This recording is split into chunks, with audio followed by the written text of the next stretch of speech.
السلام علیکم، آداب، میں ہوں عبد القادر۔ آئیے 24 جولائی کی دیکھتے ہیں اسپیڈ نیوز۔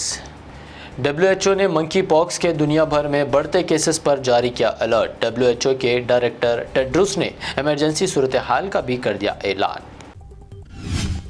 حج 2022 کے اختتام کے بعد سے اب تک 4 لاکھ سے زائد حج زائرین اپنے ملک جا چکے واپس۔ حجاج کی واپسی کا عمل اب بھی جاری۔ اسرائیلی سفیر سے ہاتھ ملانے سے بحرین کی خاتون وزیر شیخہ مائی نے کیا انکار تو شاہ حامد نے کی کارروائی، خاتون وزیر کو عہدے سے کر دیا برطرف۔ طالبان ترجمان ذبیح اللہ مجاہد نے افغانستان میں امریکہ کی مداخلت پر واشنگٹن کو کیا خبردار، ٹویٹ کر کہا طالبان اسلامی شریعت کے مطابق تمام شہریوں کے حقوق کی پابند۔ امریکی کانگریس کے سینئر ارکان پر مشتمل ایک اعلیٰ وفد کا دورہ یوکرین، صدر زیلنسکی سے کی ملاقات، روس کے خلاف جنگ میں یوکرین کی مکمل حمایت کا کیا اعادہ۔ ترکیہ کے صدر رجب طیب ایردوان کی کوششیں کامیاب، یوکرین اور روس نے ترکیہ اور اقوام متحدہ کی موجودگی میں اناج کی ترسیل کی معاہدے پر کیے دستخط۔ یوکرینی صدر زیلنسکی نے اوڈیشہ کی بندرگاہ پر میزائل حملے کے بعد روس پر بربریت کا لگایا الزام، واقعے کے باوجود یوکرین نے اناج کی برآمد دوبارہ شروع کرنے تیار۔ سری لنکا کے سابق صدر راجا پکسے کے مستعفی ہونے کے بعد بھی حکومت مخالف مظاہرے جاری، اب احتجاجیوں نے نومنتخب صدر رانیل وکرما سنگھ سے مستعفی ہونے کا کیا مطالبہ۔ معاشی بحران کے شکار سری لنکا میں گزشتہ دنوں راشٹرپتی بھون اور وزیر اعظم کی رہائش گاہ پر قبضہ کرنے والے مظاہرین سرکاری دفاتر سے سینکڑوں فن پارے چرا لے گئے۔ سری لنکا کی طرح ہم اس صورتحال سے زیادہ دور نہیں، عمران خان کا ٹویٹ، کہا زرداری و شریف مافیا نے صرف 3 مہینوں میں ملک کو سیاسی و اقتصادی طور پر گھٹنوں کے بل کر دیا۔ برٹین پی ایم کی امیدوار لیز ٹروس نے کیا بڑا اعلان، کہا اگر بن گئی پرائم منسٹر تو یورپی یونین کے باقی تمام قوانین کو قانون کی کتابوں سے ہٹا دیں گی۔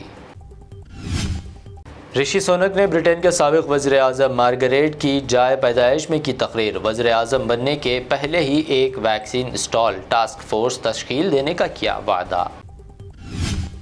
ایران کے جنوبی علاقے میں ہفتے کے روز آیا شدید زلزلہ، جھٹکے دبئی سمیت متحدہ عرب امارات میں مختلف علاقوں میں کیے گئے محسوس، شدید نقصان کی کوئی اطلاع نہیں۔ سپریم کورٹ کے چیف جسٹس این وی رمنا نے بھارتی میڈیا کی سرزنش کی، کہا میڈیا میں نفرت پر مبنی ڈیبیٹس اور خود ساختہ عدالتیں جمہوریت کی صحت کے لیے ہے نقصان دہ۔ پیغمبر اسلام کی توہین کرنے والی نپور شرما کی حمایت میں آگے آئی شیو سینا لیڈر نے نپور کو اپنی پارٹی کی رکنیت دلانے اور مکمل مدد کرنے کا کیا اعلان۔ بھارت میں بھی منکی پاکس وائرس نے دے دی دستک، کیرالہ میں 3 کیسز کے بعد اب تازہ طور پر دہلی میں منکی پاکس کے پہلے معاملے کی تصدیق۔ اتر پردیش کے کئی اضلاع میں محرم، کرشنا جنماشٹمی و دیگر تہواروں کے ساتھ ساتھ مختلف امتحانات سے قبل امتناعی احکامات نافذ، متھرا مجسٹریٹ نے کہا 18 سپٹمبر تک احکامات رہیں گے نافذ۔ ریاست کے ہر گھر پر قومی پرچم لہرانے سی ایم KCR کا اعلان، 15 اگست کو ملک کی آزادی کے 75 سال مکمل، 1 کروڑ 20 لاکھ جھنڈوں کی تیاری کرنے عہدیداروں کو دی ہدایت۔ تلنگانہ بی جے پی صدر بنڈی سنجے کا سی ایم KCR کو لیٹر، سرکاری و کانٹریکٹ ملازمین کی تنخواہوں و وظائف کی بروقت ادائیگی کی درخواست کی۔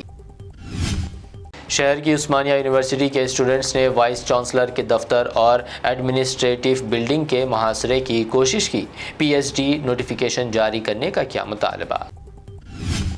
بی جے پی محبوب نگر ٹاؤن نائب صدر جی راجیو اور تقریباً 500 BJP کارکنان منسٹر سرینواس گوڑ کی موجودگی میں TRS میں شمولیت کر لی اختیار۔ AP کے تروپتی ضلع میں تفریحی مقام کے لیے جا رہے 40 افراد پر شہد کی مکھیوں کا حملہ، مکھیوں کے حملے سے بچنے کی کوشش میں 20 افراد زخمی۔ ترومالا درشن کے لیے جانے کے دوران AP کے چتور میں پیش آیا سڑک حادثہ، کار سڑک کے کنارے لگے پول سے ٹکرا گئی، کرناٹک کے 3 پولیس ملازمین ہلاک۔ نیرج چوپڑا نے رقم کی تاریخ، ورلڈ ایتھلیٹکس چیمپئن شپ میں جولین تھرو مقابلے میں 88 میٹر کی بہترین تھرو کے ساتھ سلور میڈل کیا اپنے نام۔ بالی ووڈ ایکٹر رنویر سنگھ کا nude photo shoot social media پر ہوئے ٹرول تو ارجن کپور نے کہا کچھ تو لوگ کہیں گے، جبکہ سورا بھاسکر نے کہا اگر پسند نہیں تو مت دیکھو۔ یہ تھی اب تک کی اہم 25 خبریں۔ BBN چینل کو سبسکرائب، اس ویڈیو کو لائک شیئر ضرور کریں۔